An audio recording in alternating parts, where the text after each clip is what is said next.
Alright, so the next step is going to be whistle blowing and mechanics. For anybody that doesn't have a whistle, Himes here will provide you with one. Make sure you guys keep a good watch on these, because if you lose them and don't have them for your shift, then that will be a write-up, and then also you will either have to go back and get your whistle or pay $5 for a new one.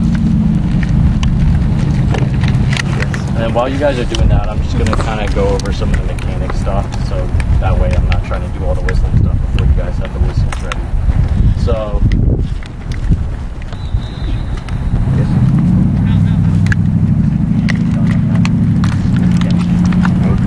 mechanic sheet for soccer, there's 3 mechanics. I don't know if it's Yeah, there's no like the best way. Alright, so basically soccer is really simple. We have a goal kick where you're pointing towards the goal, and then we have a corner kick where you point towards the corner, and then we have an indirect free kick where your hand goes straight up and stays up until the ball touches the second player.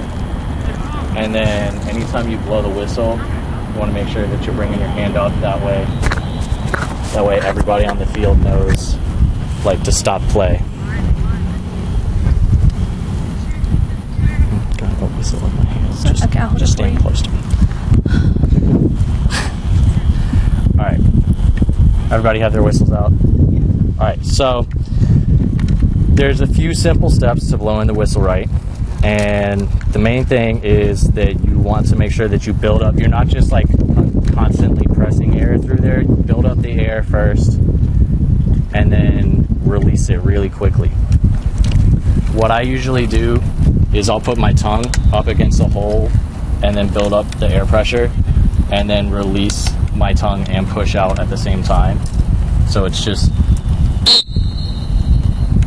nice, sharp, really loud. You want to make sure everybody on the field can hear you. Everybody got their whistles? We're going to go ahead and try it out. A little bit louder. Alright, we'll work on that. Alright. Yeah.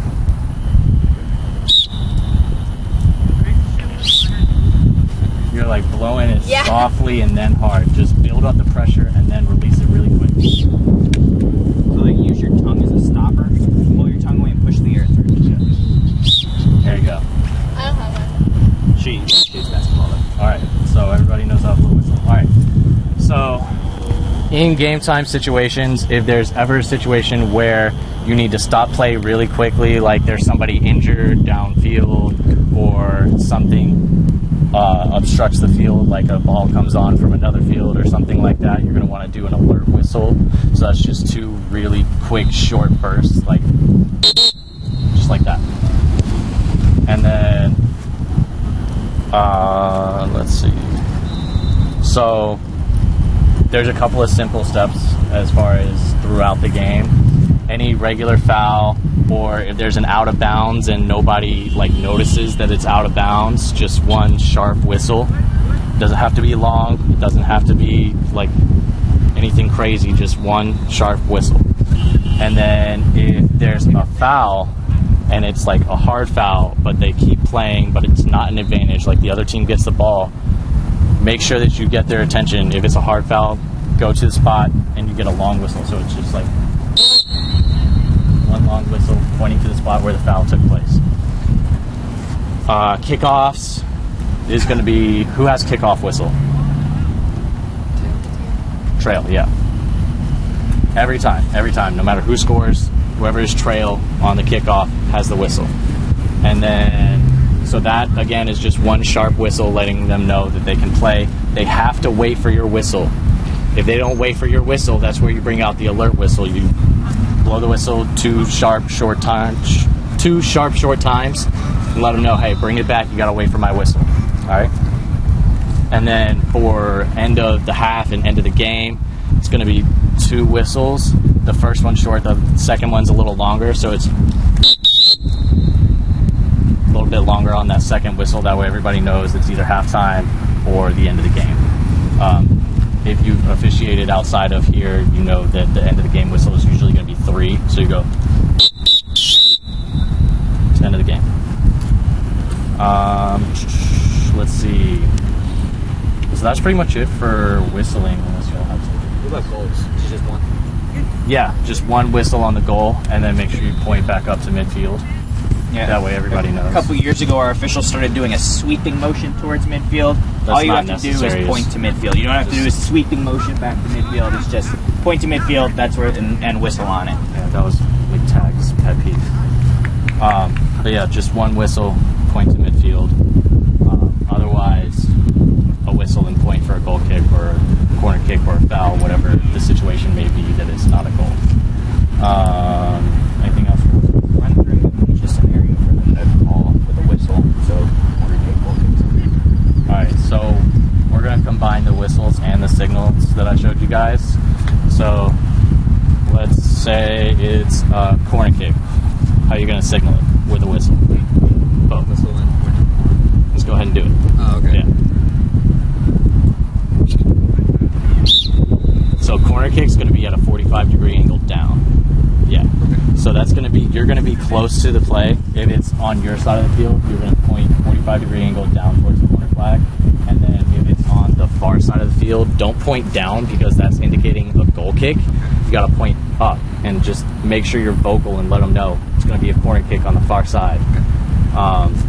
Don't bring it out here. That's not a signal we want to have because we will be recording games every once in a while. What do we got for a goal kick? The signal and the whistle. Okay. All right, so we need to whistle first, and then we can be vocal, just so everybody knows. Stop the play. Whatever happened, then we can let them know what happened. So we want to stop that play first. That way, nobody's confused on whether or not the ball's still in bounds or anything like that. Most of the time, obviously, it's going to be obvious. It's going to be way out of bounds. But if it's ever close, we need to make sure we blow that whistle first. That way, everybody knows the play's dead, and then we can indicate what the correct restart of play is going to be, whether it's a goal kick or a corner kick or whatever. Let's say you have a really hard foul.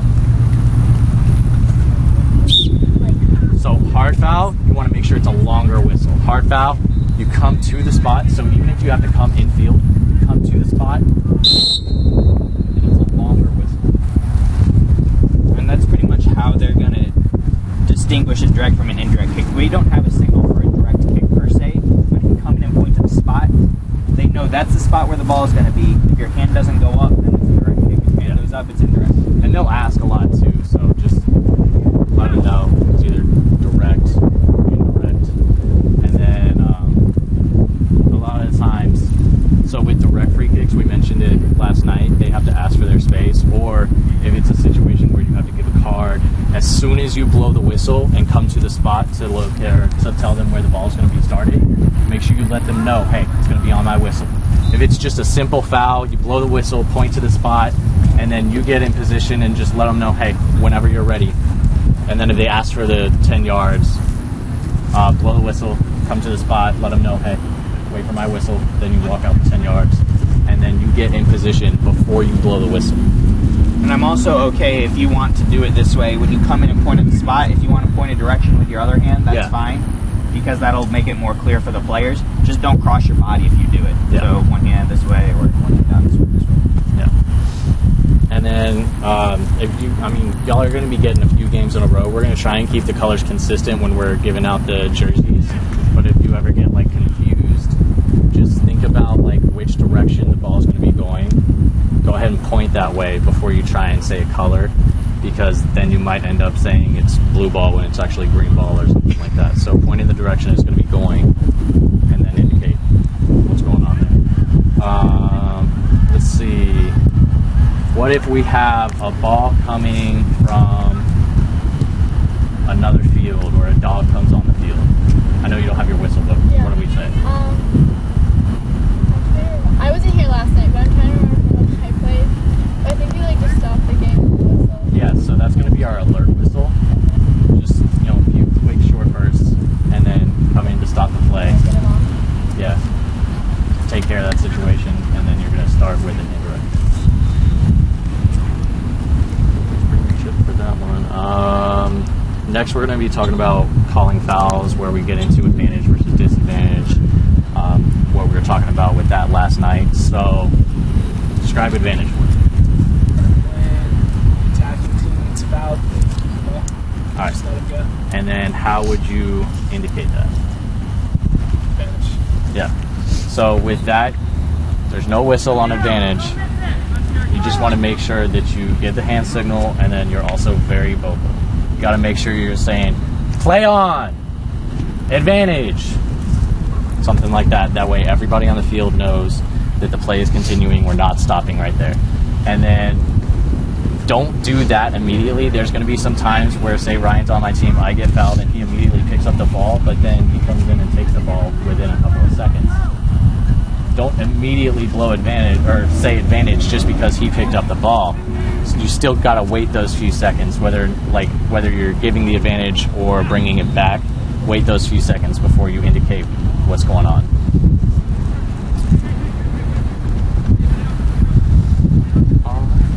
The other thing with advantage, make sure when you use your hands that you don't keep them down here because people aren't going to necessarily see that. You need to have them at least here, if not all the way up here, so that everybody can see what you're doing.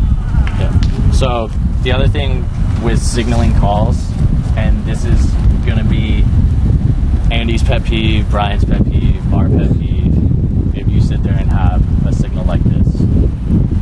If you have a bent elbow, that just tells me that you're lazy, you're tired, you don't care. You need to have sharp signals. All the way up. Alright, so next up is going to be positioning and movements. Unfortunately, we don't exactly have a field out here, so I can show you guys lines. But for the most part, what you're going to want to do is... I'm trying to think of how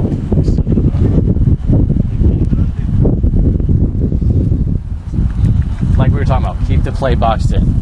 So if the play's here, use my other official, we're going to keep the play boxed in. And as it progresses, we're going to keep the play boxed in. You guys' positioning doesn't stop at midfield.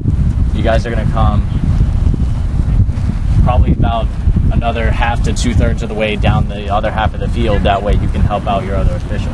That's one of my pet peeves, is if I'm supervising and I see you guys stop at midfield, because that doesn't help your other official at all. So for kickoffs, I don't know how many of you officiated indoor soccer for us, but this, for outdoor, it's different. The ball has to go forward like it does in normal soccer. The ball has to go forward before they can play. And then with that also is that situation where they can't touch the ball twice. So I have a kickoff and I kick it forward and then touch it again. I'm going to bring that back for a couple of weeks, but then in playoffs that's going to be an indirect kick for the other team because it's an incorrect restart of play.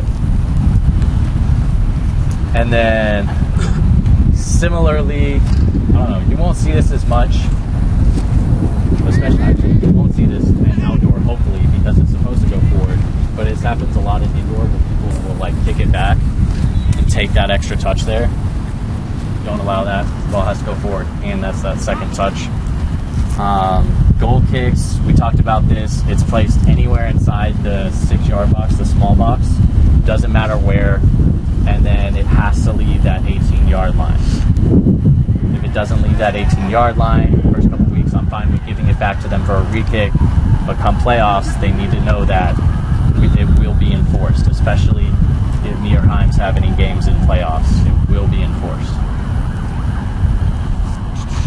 PKs. We talked about PKs last night too. So, where is the lead on PKs? Watching for... Okay. Yeah. So, the lead, like you mentioned, is going to be positioned on the end line, not all the way out at the corner flag. You guys are going to come in and pretty much be between where the line of the 6-yard box is and where the line of the 18-yard box is on that end line. You're going to be right in between there. And then you're going to be watching that line to make sure, one, the goalkeeper does not come off of his line before the kick is taken, and two, the ball fully crosses the line before we blow for a goal. And then where is the trail on PKs? Top 18. Yeah. And what is the trail watching for? Sure that no one, his teammates are not, all people are staying behind 18-yard line before the ball's kicked. All right. And then I know we briefly touched on it, but what happens when the kicker scores, but his team infringes on the line before the kick is taken? Do you know? Say change of possession. Correct. It's going to be brought out to a 6-yard box for a goal kick because it was the offensive team infringing on the play. If the kicker takes it, scores, and the defensive team infringes before the kick is taken, but the ball still goes in, it's nothing. It's still a goal because we don't want to take that goal away from them just because the defensive team infringed on the line. However, if the defensive team infringes on the line before the kick is taken and the kicker misses, then we retake that kick. I like to make connections to other sports a lot when I teach sports, so this is the same exact concept. If you've ever done basketball, watch basketball, know basketball, it's the same exact concept as a lane violation. When the free throw shooter shoots the ball, if his team comes into the lane before he releases the ball, automatic turnover, we don't count the basket. If the other team does it and he scores, we leave it alone, we count the basket. Everything as normal. If the other team does it and he doesn't score, he gets to retake the shot. Same exact concept with the penalty kick. All right, and then where are our officials on corner kicks? Both of them, lead and trail. I was thinking last night. All right, so the lead is going to be, say this is our corner flag. The lead is going to be on the line, but far enough back so that they don't interfere with the kicker taking that corner kick. But they still need to be on that line to make sure that the ball doesn't go out of play and then come back in. And then our trail is going to be similarly placed for a PK. They're going to be right outside of that 18-yard box, and they're going to be watching what's happening inside the box. So the trail is going to be looking to see if anybody is shoving each other inside the box before the play happens or even during the play. That's going to be the trail's call. And then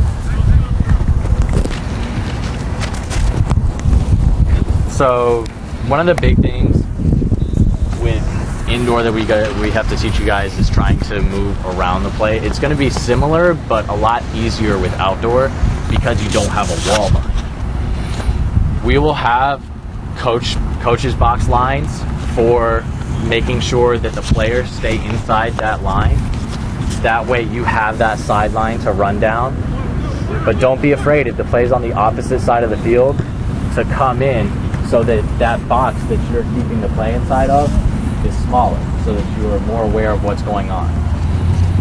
So just make sure that you're able to see the sideline fully in case there's a play on the sideline and you need to see whether the ball went out of bounds or not. And if it's on the opposite side, feel free to come in so that you can help out the trail that's going to be watching that sideline. It's going to be very fluid. You're not stuck on the sideline. It's very fluid.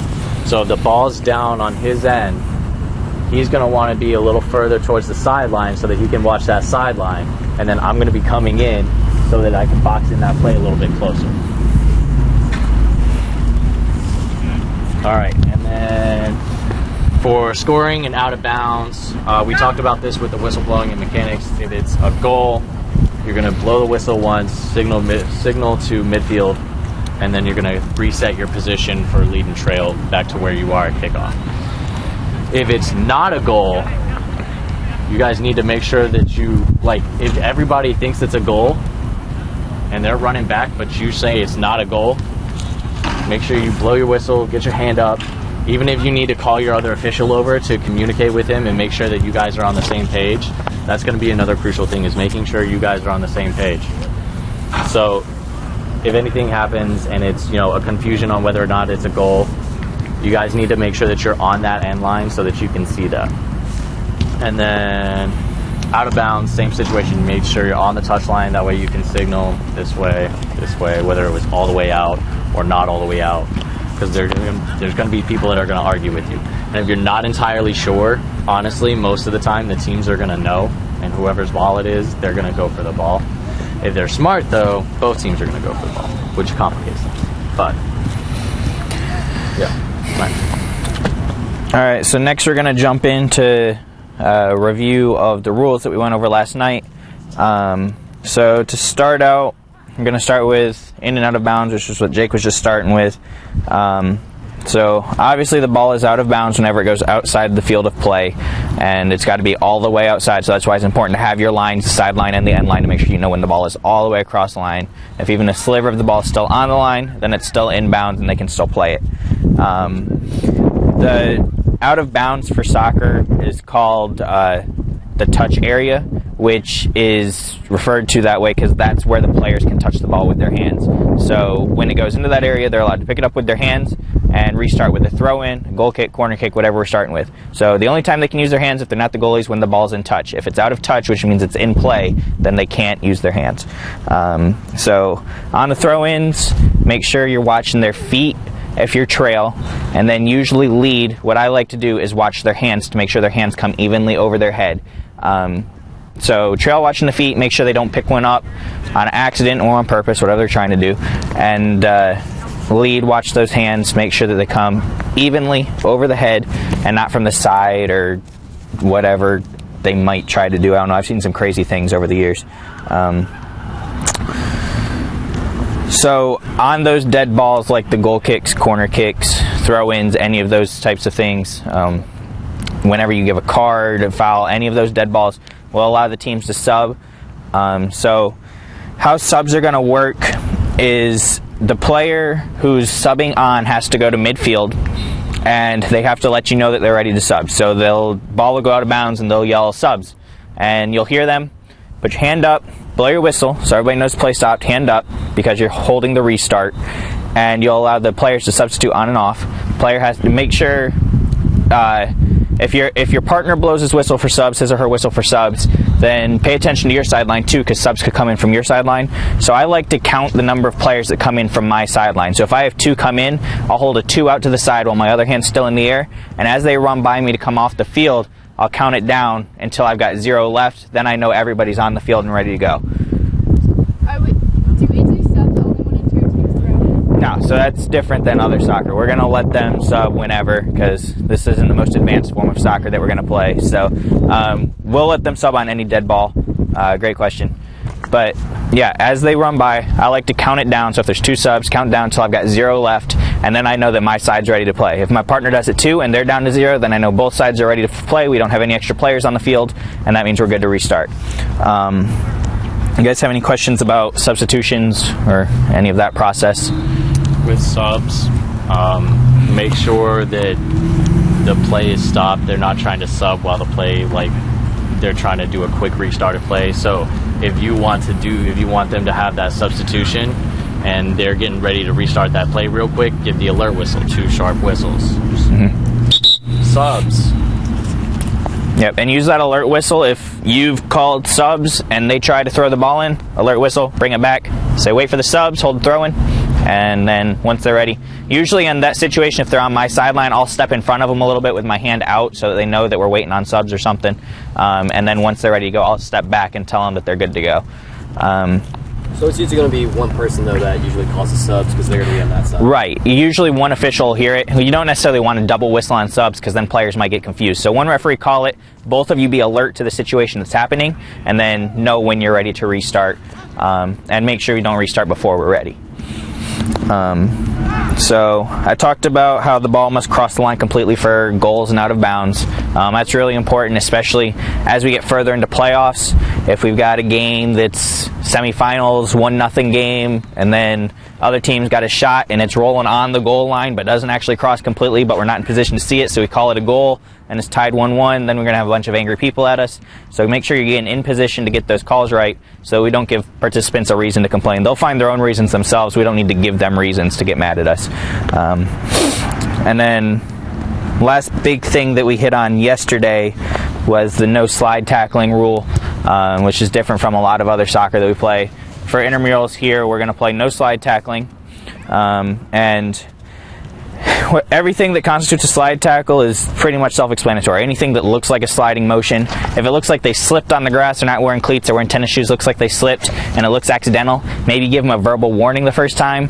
Second time, probably a yellow card if they don't make contact, just because it might look like they slipped to us, and they might have slipped, but when the other participant almost gets taken out by a player that slips and they know there's no slide tackling rule, they might get kind of aggravated and upset about it because we're not calling it. So we have to be consistent with it. So slips are difficult because it looked innocent enough, but you still have to do something about it. Make sure on slide tackles that you're administering the right things. So if a player doesn't make contact with the other player when they slide, then it's a yellow card. And teams can get as many yellow cards that way as they get other than our disqualification policy, which is 2... how many cards it is to end the game on a team. That's with reds, it's like 3 on a team. Yeah, so like it's 2 or 3 reds on a team ends the game. So as long as we're below that, then we're good to go. So if they slide and don't make contact, yellow card. If they slide from behind, regardless of if they make contact or not, automatic red card. And then if they slide and make contact, red card. That's just to try to clean up the game a little bit, because not everybody out here is going to be super athletic or a good soccer player or anything. So try to keep players safe and prevent injuries and try to make it as fun for everybody as we can. We kind of try to take that out of the game. Any questions about that? So is this information that they're gonna just know that there is? If they've played with us before, they will. If they're a freshman that's never played outdoor soccer, they might not necessarily know that. That's why it's really important in your captain's meeting to just brush over these rules real fast. All the important ones, like your slide tackling rule, because there will be players that haven't played outdoor soccer with us before that don't know they can't slide. If they've played indoor soccer, they should know they can't slide, but they might think that the rule's different for outdoor. They might think they can't slide in indoor because it's on hardwood. They might hurt themselves, but on grass they should be fine. So make sure that you're still explaining that to them, that they can't slide. And that's something the captain should relay to his teammates as well. Yeah. And the further we get into the season, honestly, and try not to sound as sarcastic as I do when you do it, but let them know that the captains, we have a captain's meeting where we inform them of all of our rules and policies. 2, the captains have to pass a quiz which includes all of our rules and policies before they can create the team. So if they're going to be upset with someone, they need to be upset with a captain. Yeah. Same with jewelry and the fact that they have to wear sleeves underneath our jerseys, that kind of things. Yep. Under that jewelry, just like wristbands? Correct. Right. Nothing except for a medical alert bracelet. Yep. Hair ties, watches, earrings, bracelets, any kind of jewelry, they have to take it off. The only jewelry that we allow our officials to wear, so if you're coming in for shift, you can wear a watch, but we prefer that you take out all of your other jewelry because it's not really, it doesn't look good if you're sitting there telling a participant to take out all of their jewelry and then you've got a nose ring and earrings and a watch on, or not a watch, a bracelet on. And so we ask our officials to take everything off except for their watch, and then participants have to take everything, including watches, off. They have band-aids covering their ears, band-aids covering things that, are typical spots for piercings, or they have tape covering their wrists where there's typically those little friendship-style bracelets. We are allowed, we as in officials, or if you don't feel comfortable, you can call us over. We're all allowed to ask what's underneath the tape or what's underneath the band-aids. I had somebody last week at intramural basketball with 6 different band-aids on her ears, and I was like, is there jewelry under those band-aids? Can I see? And she refused and said, okay, well, you're not allowed to play.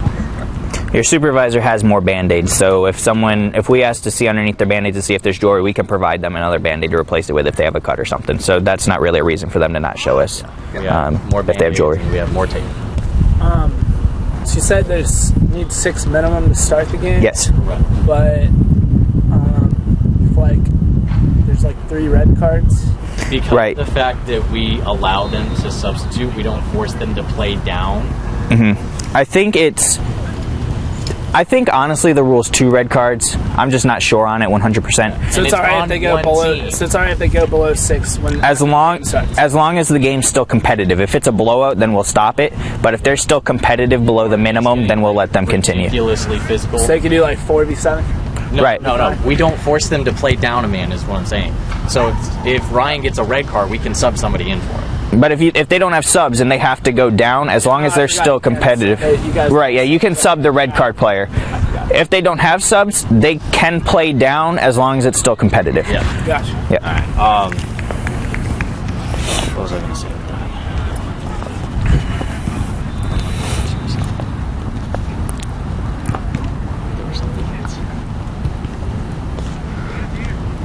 All right.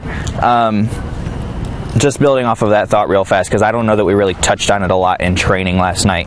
If you do give out a red card, it's not like other soccer where the team plays down the rest of the game. They can sub somebody on for their red-carded player. The red-carded player will go to the supervisor. Supervisor will take care of the report and make them leave the facility. The team can put somebody back on so they can still play 7v7 as long as they have the subs to do so. Yeah, that was it, yeah. It's not just like 2 red cards in the whole game, 1 per team. It has to be on the same team for us to end a game. And they're usually conduct related too. So if fly tackles. So the way we do it is a yellow card is technically half of a red card. So if you have 4 yellows in a game, technically that would end the game as well. But if we have a yellow for someone not taking off their jewelry, a yellow for somebody cursing, those don't necessarily count as conduct yellow cards or conduct cards, so those don't count towards the ending of the game. It has to be like slide tackles, hard fouls, persistently like attacking you as an official. If an entire team's doing that, stuff like that is when we're looking to end the game. So not just because you give out a bunch of yellow cards for little things are we ending it, it's the big things that would end the game. Well, we have to, when it does get to 2 reds, then we have to call it. Yeah, we'll and your supervisor will help you out with that. 2 or 3, because I'm not entirely sure, but we'll let you guys know before your first game. You can typically get a feel for that too. Yeah, with the cards, this also applies to people that aren't necessarily playing. If there's spectators that are being completely unruly, don't give it to the spectator. You know, if it's like outrageous, stop the play, pull the captain over for whoever's bench that spectator is on. Just let them know. You don't have to like yell it out to everybody. Just let them know, hey, if you don't control the spectators on your bench, I'm going to have to give you a yellow because you're the representative of your team. So we're going to give the captains the yellow if there's any unruly spectators. Not necessarily for the first time, but you know, if it keeps happening after we've talked to them. All right. Any questions about any of those rules, administration So stuff? we do the rule where 2 yellows or 2 conduct yellows is a red. 2 yellows of any kind is a red still. Yeah. On 1 player. So on 1 player, yes. Yeah. So 1 player gets a yellow. That's his warning. He gets a second yellow. It's a red. I would try to shy away from giving a second yellow for something minor. The second yellow I would typically make be something major. But if the player's being that much of a nuisance to your game to where you just have to give them a second yellow, it's still a red card, just like any other form of soccer. Any other questions? All right. Going to jump into some misconceptions that we've seen a lot with our soccer program here over the years. So first things first with the goalies. We talked about this a lot yesterday, and Jake talked about how in the captain's meeting, maybe after that or before that, talked to the goalies, explained to them that they can't slide either. Because a lot of goalies, if they've played as a goalie over in club or for their high school or whatever, they'll want to come out, slide, take the ball off someone's feet. We don't let them do that. They can dive to make a save as long as they're diving side to side, but going forward with momentum towards a player is what we try to take out of it, so that they don't accidentally take out a player, flip a player, or anything like that. So as long as they're diving side to side, that's fine. And also with the goalies, they have to notify the referee that they're subbing off. They can't just sub off like normal players can on the field, because the referee's going to hold that restart longer to make sure the goalie's ready for play to start. What you don't want is to not know the goalie's subbing off. You count the players coming off, you're ready to go. Goalie's not in goal yet. Other team takes a quick throw in, scores a goal because the goalie's just now getting back to his goal line. Or putting on his gloves. Or yeah. So we're going to wait for the goalie to be ready before we restart that. And for that reason, the team needs to notify us, hey, we're changing our goalie at the next dead ball. Or goalie sub, anything like that. Gives us an idea, hey, we're going to hold this a little bit longer, make sure the goalie's ready to go. And then the goalie can't pick up a ball that's passed directly back to them by a teammate off of basically the lower half of their body. They can head the ball back to them. They can use the chest. If they're athletic enough to use their shoulder, they can do that. But they can't use their thigh, their foot, anything direct or intentional from the lower half of their body to the goalie cannot pick up with his hands. He can play it with his feet still, he just can't use his hands to do it. And if he were to pick it up, then it's basically a handball, except it's not going to be a penalty kick inside the box. It's going to be an indirect kick from where he picked it up. All right. Even if that's like less than a foot from the goal. And indirect. And an administrative point, if a team wants to set up a wall, it's 7-on-7, so they don't have a lot of extra players to set up a wall with, because most of them will be marking. But if they do want to set up a wall and you're within 10 yards of the goal, then the players in the wall get to stand on the goal line. Because we don't make them go off the field. They can defend the goal, but they have to be on the goal line. They can't come forward until he kicks the ball. All right. It's just like on a penalty kick when you're goalie, he can't come forward till he kicks the ball. On an indirect kick from within 10 yards, the wall can't come forward until he kicks the ball.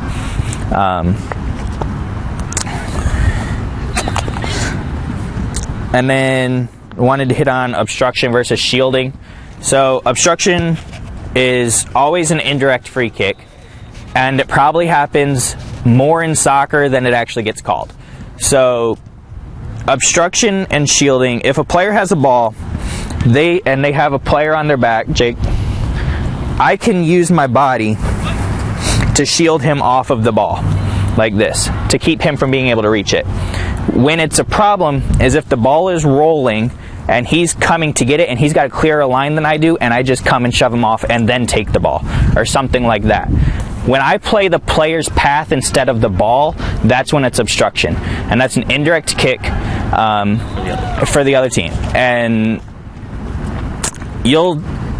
it's one that experienced officials have a hard time calling sometimes. Watson, you can probably agree to that.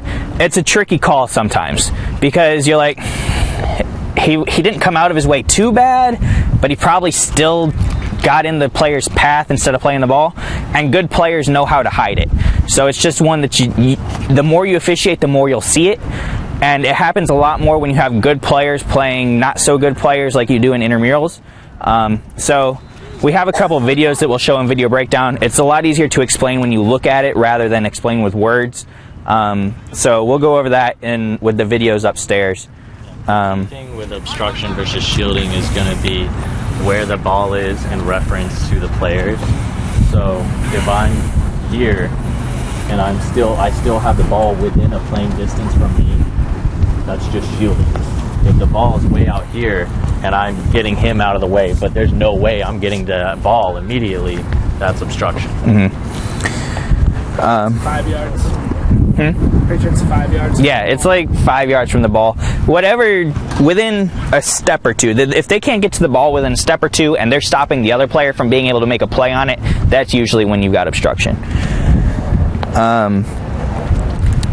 And then handballs, just because the ball strikes the arm or the hand doesn't necessarily mean it's handball. First off, a handball goes from your fingertips all the way up to right here. A lot of people think handball means just the hand. It can be here up to here. But just because it strikes an area in this part of your arm doesn't necessarily make it a handball right away.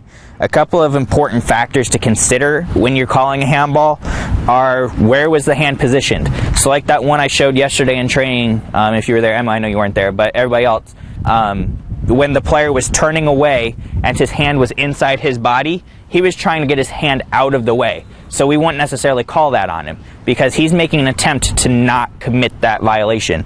And the same thing with time to react is another factor. When it's coming from a distance of me to Jake and I'm making an attempt to get myself out of the way, I don't have more time than a split second to do anything about it. So it's not necessarily going to be a handball. But the one factor that is the dominant factor and will influence your call is what kind of influence it has on the play.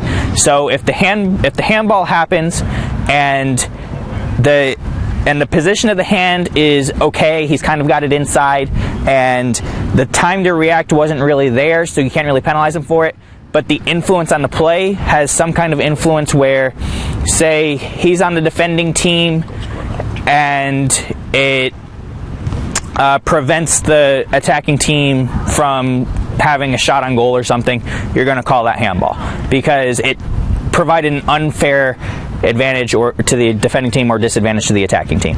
Same thing if the attacking team, their hand is just in a running motion, not really an unnatural position. The ball comes across from their teammate, and they don't really have time to change the path of their hand or anything, but it knocks the ball down right in front of their feet and allows them to have a shot.